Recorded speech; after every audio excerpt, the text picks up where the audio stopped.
നമ്മുടെ കോഴിക്കോട് സ്വദേശി അർജുൻ ഗംഗാവലി പുഴയിൽ നഷ്ടപ്പെട്ടിട്ട് 11 ദിവസമായി. ഇപ്പോഴും തിരച്ചിൽ തുടരുകയാണ്. റിസൾട്ടൊന്നും ഉണ്ടായിട്ടില്ല. കടുത്ത മഴ, പ്രതികൂല കാലാവസ്ഥ, സാഹചര്യങ്ങൾ എല്ലാം അദ്ദേഹത്തെ വീണ്ടെടുക്കുന്നതിനുള്ള ശ്രമങ്ങൾ വിഫലമാക്കിക്കൊണ്ടിരിക്കുകയാണ്. പക്ഷേ 11 ദിവസത്തിനിടയ്ക്ക് നമ്മുടെ മാധ്യമങ്ങൾ ഈ സംഭവത്തെ കൈകാര്യം ചെയ്ത രീതി എങ്ങനെയാണ്? കേരളത്തിലെ ഒരു മുതിർന്ന മാധ്യമ പ്രവർത്തകൻ എന്ന് നിസ്സംശയം പറയാവുന്ന രാമേന്ദ്രൻ സാറിന് ഇതേക്കുറിച്ച് വല്ല അഭിപ്രായമുണ്ടോ? അത് വളരെ മോശമായിട്ട് തന്നെയാണ് കൈകാര്യം ചെയ്തത്. അങ്ങനെയാണ് മാധ്യമപ്രവർത്തനം നടത്തേണ്ടതെന്നുള്ള അഭിപ്രായം എനിക്കില്ല. മുമ്പ് ഞാനൊരിക്കൽ സാധാരണഗതിയിൽ പ്രതികരിക്കാറില്ല. പക്ഷെ മുമ്പ് കൊല്ലത്ത് നിന്ന് ഒരു കുട്ടിയെ തട്ടിക്കൊണ്ടുപോയൊരു കേസ് വന്നിട്ട് ഈ ക്യാമറകൾ മുഴുവൻ മറ്റേ ദുഃഖിച്ചിരിക്കുന്നവരുടെ വീടിൻ്റെ ഉള്ളിലേക്കും അടുക്കളയിലേക്കും ഒക്കെ പോയപ്പോഴാണ് ഞാൻ പ്രതികരിച്ചത്. നമ്മളൊരു ദുരിതമുണ്ടാകുമ്പോൾ ഇതെങ്ങനെയാണ് കൈകാര്യം ചെയ്യുക എന്നുള്ളതിനെ പറ്റിയൊരു ക്രമവും കാര്യങ്ങളും ഒക്കെ വേണ്ടതാണ്. മര്യാദ, മാന്യത ഒക്കെ വേണ്ടതാണ്. ഇത് എന്താണ് സംഭവിച്ചിരിക്കുന്നത് എന്നുള്ളതിനെ പറ്റി പ്രത്യേകിച്ച് ധാരണയൊന്നുമില്ലാത്ത ആളുകളാണ് ആദ്യം ശരിയൂരി പോകുന്നത്. ഒരു ചാനൽ ഇതിൽ തമാശക്കാരോ പറയുന്നുണ്ടായിരുന്നു, ഈ ട്രക്കിലുണ്ടായിരുന്നത് തടിയായതുകൊണ്ട് തടിയുമായി ബന്ധപ്പെട്ടൊരു ചാനൽ തന്നെയാണ് ആദ്യം ആളിനെ റിപ്പോർട്ടർ ചാനൽ എന്തിനാ പറയാതിരിക്കുന്നത്? അതെ, റിപ്പോർട്ടർ ചാനൽ ആണ് ആദ്യം ആളിനെ അയച്ചത്. അത് ഇതുമായി ബന്ധപ്പെട്ടാണെന്ന് തമാശയ്ക്ക് പറഞ്ഞിരുന്നു. അതിന്റെ വന്നു തുടങ്ങിയത് റിപ്പോർട്ടറിലായിരുന്നു. അദ്ദേഹം പോകുന്ന വഴിക്ക് തന്നെ ഇതിനു മുമ്പും ഈ ശബരിമലയിലേക്ക് ചില സ്ത്രീകൾ പ്രശ്നം ഉണ്ടാക്കാനായിട്ട് വരുന്നുണ്ടായിരുന്നില്ലേ? അന്ന് അദ്ദേഹം 24-ലായിരുന്നു.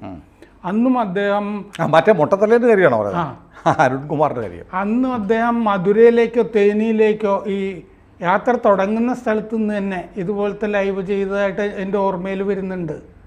ഈ കുഴപ്പക്കാർക്ക് നല്ല സപ്പോർട്ട് കൊടുത്ത് അവിടുന്ന് തന്നെ ആനയിക്കുന്നുണ്ടായിരുന്നു കൂടെ. അപ്പോൾ ആ ഒരു വികാരം അദ്ദേഹത്തിന് നേരത്തെ വരാൻ സാധ്യതയുള്ള ഒരാളായി മാധ്യമപ്രവർത്തകരുടെ ഇടയിൽ. വളരെ അനന്യമായ ചില സവിശേഷതകളുള്ള ഇലക്ഷന് കുതിരപ്പുറത്ത് പോകും. അങ്ങനെ ആകുമ്പോൾ സ്പീഡിൽ റിപ്പോർട്ടിങ് നടക്കും. ആദ്യം കാണാതല്ലേ? അല്ലേ, നമ്മൾ ഈ മുട്ടത്തല എന്നൊക്കെ പറഞ്ഞ ബോഡി ഷേമിങ് അല്ല, അദ്ദേഹത്തെ ഇപ്പോൾ അങ്ങനെ പറഞ്ഞാലേ ആൾ അറിയത്തുള്ളൂ. ആളുകൾ മുഴുവൻ ഇപ്പോൾ അങ്ങനെയാണ് വിളിക്കുന്നത്. അപ്പോൾ ഏതായാലും ഞാനിപ്പോൾ ഈ ഇന്നലെ എന്തോ ഒരു ശിരസ്കെന്നും പറയും, പോങ്ങുമൂടൻ്റെ ഭാഷയല്ലേ. അപ്പോൾ ഏതായാലും സാർ ഇന്ന് ഒരു വീഡിയോ ഞാൻ കണ്ടു. അപ്പോൾ അത് കണ്ടപ്പോഴാണ് എനിക്ക് ഈ കേരളത്തിലെ മാധ്യമ പ്രവർത്തകർ, നമ്മളൊക്കെ ഉൾപ്പെടുന്നൊരു കമ്മ്യൂണിറ്റിയാണ്, എത്തിയിരിക്കുന്ന ഒരു അപജയം, നിസ്സഹായാവസ്ഥ മനസ്സിലായത്.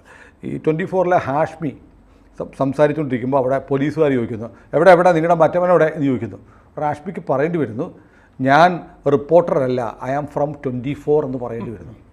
അപ്പോൾ മറ്റു മാധ്യമ പ്രവർത്തകർക്ക് ഹാഷ്മിക്ക് അങ്ങനെ പറയേണ്ടി വന്നാൽ ഇതേ ജോലി ചെയ്യുന്ന മറ്റുള്ളവർക്ക് പോലും മാനക്കേടോ അല്ലെങ്കിൽ പുറത്തിറങ്ങാൻ പറ്റാത്ത സാഹചര്യം ഉണ്ടാക്കുന്ന തരത്തിൽ പെരുമാറുന്നത് ഒരു ഉദാത്തമായ മാധ്യമ പ്രവർത്തനമല്ല. അതല്ല, മൊട്ടയ്ക്ക് പഠിക്കുന്ന ആളാണ് സത്യത്തിൽ ഈ ഹാഷ്മി. അപ്പോൾ ഇത് മുഴുവൻ ഈ ഇടതുപക്ഷ പ്രസ്ഥാനങ്ങളുമൊക്കെ ആയിട്ട് ബന്ധപ്പെട്ട ആളുകളാണെന്നാണ് ഇവർ കൊടുക്കുന്ന അഭിമുഖങ്ങളിൽ നിന്നൊക്കെ മനസ്സിലാവുന്നത്. നമ്മൾ അഭിമുഖങ്ങളൊന്നും കൊടുത്ത് ശീലമില്ല ഈ മാധ്യമപ്രവർത്തനത്തെ സംബന്ധിച്ച്. ആരെങ്കിലും ചോദിക്കുകയാണെങ്കിൽ തന്നെ ഇല്ല എന്നേ പറയാറുള്ളൂ. പക്ഷെ ഇവരൊക്കെ വലിയ ഈ സ്റ്റാർഡം ഉള്ള ആളുകളാണ്. ഇവർ എന്ത് ചെയ്തിട്ടാണെന്ന് എനിക്ക് അറിഞ്ഞുകൂടാ, എന്ത് സംഭാവനയാണെന്നും അറിഞ്ഞുകൂടാ. ഇതെന്താന്ന് വെച്ച് കഴിഞ്ഞാൽ ഈ റിപ്പോർട്ടറിൻ്റെ അരുൺകുമാർ, അദ്ദേഹം വളരെ മുമ്പ് എൻ്റെ ഓർമ്മയിൽ കിടക്കുന്നൊരു സംഗതി, ഈ 24-ലൊരിക്കൽ ഈ ഓണത്തിന് അവരുടെ അവതാരകരെ വെച്ചിട്ട് ശ്രീകണ്ഠൻ നായർ ഒരു പരിപാടി ചെയ്യുന്നുണ്ടായിരുന്നു. അവതാരകരെ വെച്ചിട്ട് 1 മണിക്കൂർ പരിപാടി ചെയ്യുമല്ലോ. അതിലിങ്ങേര് പറയുന്നുണ്ടായിരുന്നു, ടിപ്പു സുൽത്താൻ കേരളത്തിൽ വന്നിട്ടേ ഇല്ല എന്ന് പറയുന്നുണ്ടായിരുന്നു. അപ്പോൾ പി ജെയിംസ് പറയുകയാണേ, നമ്മുടെ പഴയ പി ജെയിംസ് പറയാ, അരുൺ പറയുകയാണെങ്കിൽ അത് ശരിയായിരിക്കും എന്ന്. പിയോ? എന്റെയും പഴയ സഹപ്രവർത്തകനാണ്. അതെ, എനിക്കും നല്ല പരിചയമുള്ള ആളാ. ഇങ്ങനെ ഒരു വീഡിയോ കണ്ട് ഞാൻ ഞെട്ടിയത് ഓർക്കുന്നുണ്ട്. അല്ല, അത് വളരെ ഗൗരവത്തിലാണ്. പക്ഷെ ഇപ്പൊ ഞാൻ ചിലരെ കൊണ്ട് പരിശോധിക്കുമ്പോൾ ഈ ഭാഗം ആ വീഡിയോയിൽ ഇല്ല, ഇത്രയും ഭാഗം എഡിറ്റ് ചെയ്ത് കളഞ്ഞിട്ടുണ്ടെന്നും പറയുന്നുണ്ട്. പക്ഷേ ഞാൻ ഇത് ലൈവ് കണ്ടതാണ്. പി ജെയിംസിന് അത് പിന്നീട് ക്ഷീണമായി തോന്നി. കാരണം ആ സമയത്ത് ഞാൻ ടിപ്പുവിനെ പറ്റിയൊക്കെ ധാരാളം എഴുതുന്നുണ്ട്, ഹൈദരാലിയൊക്കെ. ഇതിൻ്റെ ചരിത്രമൊക്കെ നന്നായിട്ട് അറിയാവുന്നതാണ്. അപ്പോൾ ഇങ്ങനത്തെ വിഷയം ചരിത്രം അല്ല എന്ന് തോന്നുന്നു. മാധ്യമ പ്രവർത്തനത്തിൽ നമ്മളൊക്കെ റിപ്പോർട്ട് ചെയ്യുന്ന സമയത്ത് നമ്മൾ തുടർന്നും ഈ മാധ്യമ പ്രവർത്തനം തന്നെയാണ് ചെയ്യുന്നത്. അപ്പോൾ ചിലപ്പോഴൊക്കെ നമ്മുടെ ചില കാഴ്ചപ്പാടുകളും വ്യൂ ഒക്കെ വരാറുണ്ട്. പക്ഷെ പച്ചക്കള്ളം പറയുന്ന പരിപാടി നമ്മൾ ചെയ്യും. അതായത് ടിപ്പു സുൽത്താൻ കേരളത്തിൽ വന്നിട്ടില്ല എന്ന് പറഞ്ഞിട്ടുണ്ടെങ്കിൽ അത് പച്ചക്കള്ളമാണ്. അത് മാധ്യമ പ്രവർത്തനമല്ല. ഇപ്പം വ്യാജ ചെമ്പോല ഉണ്ടാക്കി ശബരിമല സമരകാലത്ത് ഉണ്ടാക്കി. അത് കള്ളം പറയൽ മാത്രമല്ല, ക്രിമിനൽ കുറ്റമാണ്. അതെ. കാരണം കേരളത്തിൽ ഒരു വലിയ കലാപം ഉണ്ടാക്കാൻ ഉതകുന്ന ഒരു വലിയ കള്ളത്തരാണ് ശരിക്കും. കേസെടുക്കേണ്ടതാണ്. ഈ വ്യാജ ചെമ്പോല ഉണ്ടാക്കിയത് ചട്ടമ്പി സ്വാമികളുടെ ജീവചരിത്രമൊക്കെ എഴുതിയിട്ടുള്ള ഡോക്ടർ കെ എന്ന് തുടങ്ങുന്ന അവസാനം നായർ എന്ന് വരും, അദ്ദേഹമാണ് വ്യാജ ചെമ്പോല ഉണ്ടാക്കിയത്. അത് വായിക്കുന്ന പ്രവൃത്തിയാണ് എം.ആർ. രാഘവ വാര്യർ ചെയ്തത്. രാഘവ വാര്യരല്ല അത് ഉണ്ടാക്കിയത് തിരുവനന്തപുരത്തെ. അദ്ദേഹം വേറെ പല ആളുകൾക്കും ഇത് ഉണ്ടാക്കി കൊടുത്തതായിട്ട് വിവരമുണ്ട്. ഇതിലെന്താന്ന് വെച്ചാൽ ഈ റിപ്പോർട്ടർ പോയിട്ട് വലിയ പാണ്ഡിത്യം, നമുക്ക് അറിയാത്ത കാര്യങ്ങളടി, കടലാഴം എന്നൊക്കെ പറയും, കടലിൻ്റെ അടിയിലുള്ള എന്താ കാര്യങ്ങൾ എന്നൊക്കെ പറഞ്ഞ് വിവരമുള്ള ആളുകൾ പറയുമ്പോൾ നമ്മൾ കേട്ടിരിക്കും.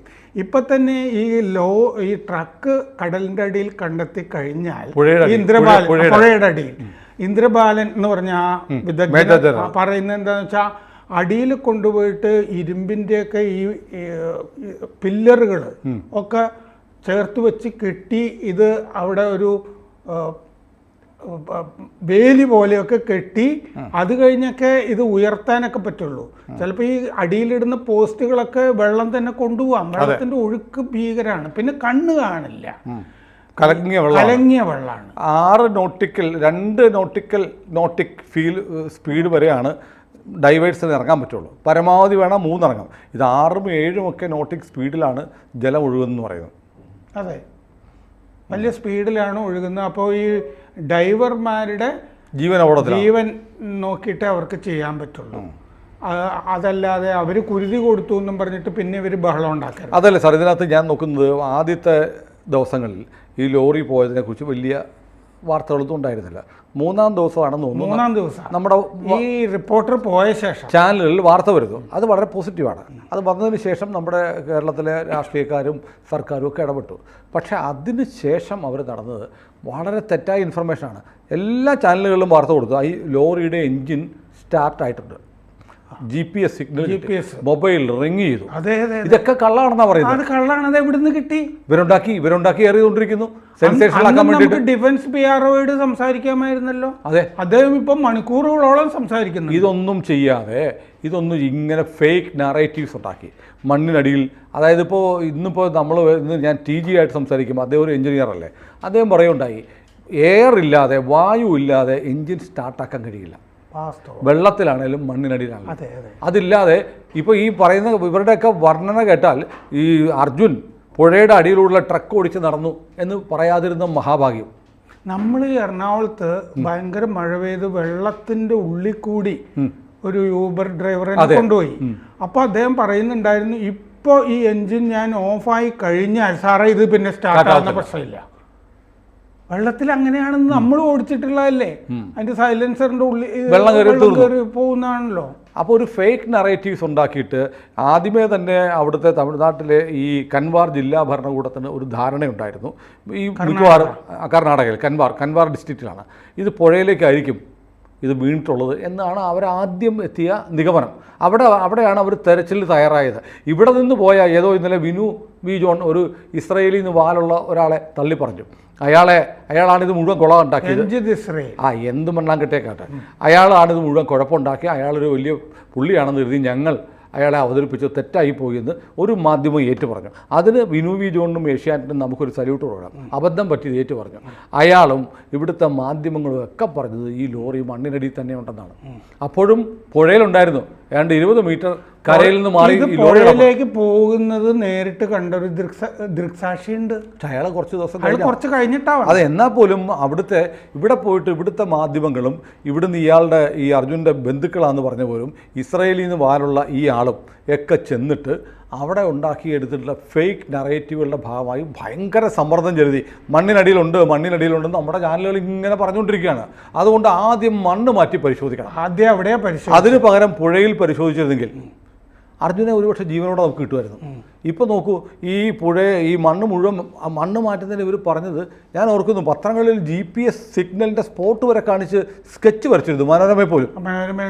എന്ത് ആധികാരിക വിവരം കിട്ടിയിട്ടാണ് ഈ സ്കെച്ച് വരച്ചത്? ഏതോ ചാനൽ. അപ്പം നമ്മൾ ഈ കാണുമ്പോൾ സ്കെച്ചൊക്കെ വരച്ചിട്ട് ഒരു റിപ്പോർട്ട് ചെയ്യുമ്പോൾ നമ്മൾ കരുതും, ഭയങ്കര ആധികാരികതയാണ്. ഒരാധികാരികതയില്ല, ഒരു മണ്ണാങ്കട്ടയില്ല, വെറുതെ ഉണ്ടാക്കുന്നതാണെന്ന് ഇപ്പോൾ മനസ്സിലായി. പണ്ട് ഈ മോനിഷ ആലപ്പുഴ നമ്മുടെ എക്സ്റേ കവല ചേർത്തലേ അന്ന് പത്രത്തിൽ വരച്ചിരുന്ന ചിത്രം ഉണ്ടല്ലോ, ഗ്രാഫിക്, അതിൽ ഡയറക്ഷൻ തന്നെ തെറ്റായിരുന്നു. സാറിൻ്റെ പത്രത്തിലായിരിക്കും, പഴയ പത്രത്തിൽ. അതല്ലേ നല്ല വായനക്കാരന് അറിയില്ലല്ലോ. അപ്പോൾ ഇങ്ങനെ ഈ ഒരു ദുരന്തം ഉണ്ടായി, അതിൽപ്പെട്ട ആളെ രക്ഷിക്കുന്നതിന് മാധ്യമങ്ങൾ ഒരു സാങ്കേതിക വിദ്യയില്ലാതെ അവർ ഓരോ സ്റ്റോറി ഉണ്ടാക്കുക, അതിൻ്റെ പിന്നാലെ വേണം അന്വേഷണ സംഘം അല്ലെങ്കിൽ റെസ്ക്യൂ സംഘം പോകണമെന്ന് വാശി പിടിക്കുക. എന്നിട്ട് ഇന്നലെയൊക്കെ അവിടെ സൈന്യത്തിൻ്റെ ഡ്രോൺ വന്നപ്പം സൈന്യം കർശനമായിട്ട് വിലക്കി, വേറെ ഇലക്ട്രോണിക് ഉപകരണങ്ങൾ ഉപയോഗിക്കാൻ പാടില്ല. കാരണം ആദ്യം ഡ്രോൺ പരിശോധന നടക്കുമ്പോൾ മാധ്യമങ്ങളിലെ ഡ്രോണുകൾ പറക്കുകയാണ്. അത് ഞാൻ കണ്ടിരുന്നു. എന്നിട്ട് ഈ മാധ്യമങ്ങൾ ചില സമയത്ത് സങ്കടപ്പെടുന്നുകയാണ്, നമ്മുടെ ഡ്രോൺ അവർ അനുവദിക്കുമെന്ന് അറിയില്ല, അനുവദിച്ചു കഴിഞ്ഞാൽ നമുക്ക് ഇവരാണോ ഈ രക്ഷാപ്രവർത്തനം നടത്തുന്നത്? രക്ഷാപ്രവർത്തനമാണല്ലോ അവിടെ നടക്കേണ്ടത്, മാധ്യമപ്രവർത്തനം അല്ലല്ലോ. ആ ബോധം ആദ്യം വേണം. മാധ്യമപ്രവർത്തനം ഈ സെക്കൻഡറി. ആളെ രക്ഷിക്കാൻ പറ്റുമോ, ലോറി വീണ്ടെടുക്കാൻ പറ്റുമോ എന്നുള്ളതല്ലേ ആദ്യം. അതിന് നമ്മൾ എങ്ങനെ സഹായിക്കാൻ കഴിയും എന്നുള്ളതാണ് മാധ്യമപ്രവർത്തകർ എപ്പോഴും ആലോചിക്കേണ്ടത്. നമുക്ക് എങ്ങനെ ഇതിന് ഗുണപരമായിട്ട് ഇടപെടാൻ കഴിയും എന്നുള്ളതാണ്. ഇത് ഈ മണ്ണിൻ്റെ അടിയിലാന്ന് പറഞ്ഞിട്ട് ആ മണ്ണ് മുഴുവൻ കുഴിച്ച് 3-4 ദിവസം അങ്ങനെ മണ്ണ് മാറ്റി. SP ചൂടായി, ഇയാളെ ഇനി അവിടെ കണ്ടുപോകരുത്, പോയാൽ തല്ലുന്നുള്ള അവസ്ഥയുണ്ട് ഇപ്പോൾ. അല്ല, അരുൺകുമാർ നാട് വിട്ട് പോകുന്നല്ലോ. പക്ഷേ ഇനിയിപ്പോൾ കേരളത്തിൽ ചെയ്യുന്ന എല്ലാവരെയും കർണാടക പോലീസ് പിടിക്കുകയാണ്. അതുകൊണ്ടാണ് ആഷ്മിക്ക് പറയേണ്ടി വന്നത്, ഞാൻ റിപ്പോർട്ടറല്ല, ഞാൻ 24 ആണെന്ന് പറയേണ്ടി വന്നത്. കേരളത്തിലെ മാധ്യമപ്രവർത്തകർ ഒരു പുനരാലോചന, ചില ആളുകൾ കാണിക്കുന്ന വിക്രിയകൾ, എല്ലാ സീമകളും ലംഘിക്കുകയാണ്. അപ്പോൾ എനിക്കിപ്പോൾ ചോദിക്കാനുള്ളൊരു കാര്യം സാർ, ഈ അർജുൻ നമ്മുടെ സഹോദരനാണ്, കേരളത്തിലെ ഒരു മലയാളി യുവാവാണ്. അർജുൻ മാത്രമല്ലല്ലോ, ഇന്നലെ അർജുനെ തിരഞ്ഞു പോകുന്നതിനിടയ്ക്ക് ഒരു സ്ത്രീയുടെ മൃതദേഹം കിട്ടി. അവിടെ എത്ര പേർ ഇതിൽ പെട്ടു എന്ന് പോലും അറിയില്ല. ആകെ ഒരു അർജുനൻ മാത്രം, എല്ലാം പോയി. മാത്രമല്ല, ഒരു ടാങ്കർ ലോറിയുടെ ടാങ്ക് അവിടെ ഒഴുകി പോയിട്ടുണ്ടെന്ന് പറയുന്നു, അത് കിട്ടിയിട്ടില്ല. ഒരു ടാങ്കർ ലോറി കിട്ടി. ഇങ്ങനെ കാഷ്വാലിറ്റി കിട്ടി 12 കിലോമീറ്റർ. അതെ, കാഷ്വാലിറ്റി ഒരുപാട് ഉണ്ടായിട്ടുണ്ട്. ഇതിനെ മുഴുവൻ അർജുനിലേക്ക് ചുരുക്കി. എന്നിട്ട് 2-3 റിപ്പോർട്ടർമാരെയും യൂണിറ്റും അവിടെ വിട്ട് വീട്ടിലൊരു യൂണിറ്റ് വെച്ച് ഇത്രയും സെൻസേഷണലൈസ് ചെയ്യുന്നൊരു കാര്യം ഇപ്പം ഓർക്കുന്നില്ലേ? പന്തീരാങ്കാവിലെ ഒരു ഗാർഹിക പീഡനം, ഒരു സ്ത്രീയെ ഭർത്താവ് തല്ലിയെന്നും പറഞ്ഞ് എല്ലാ ക്യാമറയും ആ വീടിൻ്റെ അടുക്കളയിലാണ്. ഏത് വീട്ടിലാണ് ഭാര്യയും ഭർത്താവും തമ്മിൽ അടിയുണ്ടാവാത്തത്? അവസാനം ഭാര്യയും ഭർത്താവും ഒന്നായി, ചാനലുകാരന് വീട്ടിലായി, പാവപ്പെട്ട 2-3 പോലീസുകാരുടെ പണി പോയി.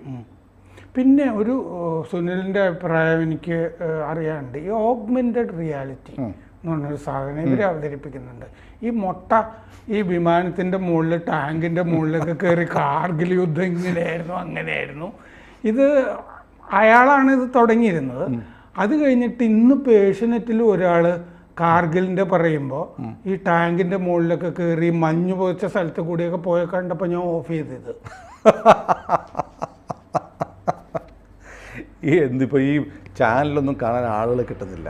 അപ്പോൾ ആളുകൾക്ക് പ്ലെയിൻ ന്യൂസ് കൊടുത്താൽ പോരാ, അവർക്ക് അതിലൂടെ മസാലയും ഒക്കെ പറ്റി പെടുത്തി കൊടുക്കണമെന്നാണ് ഇവരൊക്കെ ധരിച്ചു വെച്ചിരിക്കുന്നത്. പക്ഷേ ഇത് കാണുമ്പോൾ, ഈ വിക്രികൾ കാണുമ്പോൾ ആളുകൾ റിമോട്ട് എടുത്ത് ഓഫ് ചെയ്യുകയോ അടുത്ത ചാനലിലേക്ക് പോവുകയാണോ എന്ന് ഇവരോട് ആരെങ്കിലും പറഞ്ഞു കൊടുക്കുമോ? ഞാൻ പറയട്ടെ, ഇവർ കാർഗിൽ ഇന്ന് ഏഷ്യാനെറ്റിൽ കാണുമ്പോൾ മണിരത്നത്തിൻ്റെ പഴയൊരു കാശ്മീർ സിനിമയില്ലേ, മിൻമിനി ചിന്ന എന്നൊക്കെ പറഞ്ഞ് ഈ സമതല പ്രദേശം പോലെ ഈ മഞ്ഞ് വീണ് കിടക്കുമല്ലോ, കാർഗിൽ അതാണോ? അല്ല, കാർഗിൽ കൊടുമുടികളല്ലേ. അതാ അവിടെയൊക്കെ ടൈഗർ ഹിൽ, ദ്രാസ് എന്നൊക്കെ പറയുന്നത്. അപ്പൊ ഇപ്പൊ തന്നെ ലഡാക്കിലെ ഒരാളുടെ ഇന്റർവ്യൂ ഞാൻ വായിച്ചിരുന്നു, ഒരു തൊഴിലാളിയുടെ. ഈ ലഡാക്കില് ഈ പണിയൊക്കെ കഴിഞ്ഞു കഴിഞ്ഞാൽ അവിടെ സീസണിൽ പണിയില്ലാതായിരിക്കുമ്പോൾ ഇവർ കുറച്ച് കാലം ഈ കാർഗിൽ ദ്രാസ് ആ ഭാഗത്ത് പോകുന്നത്.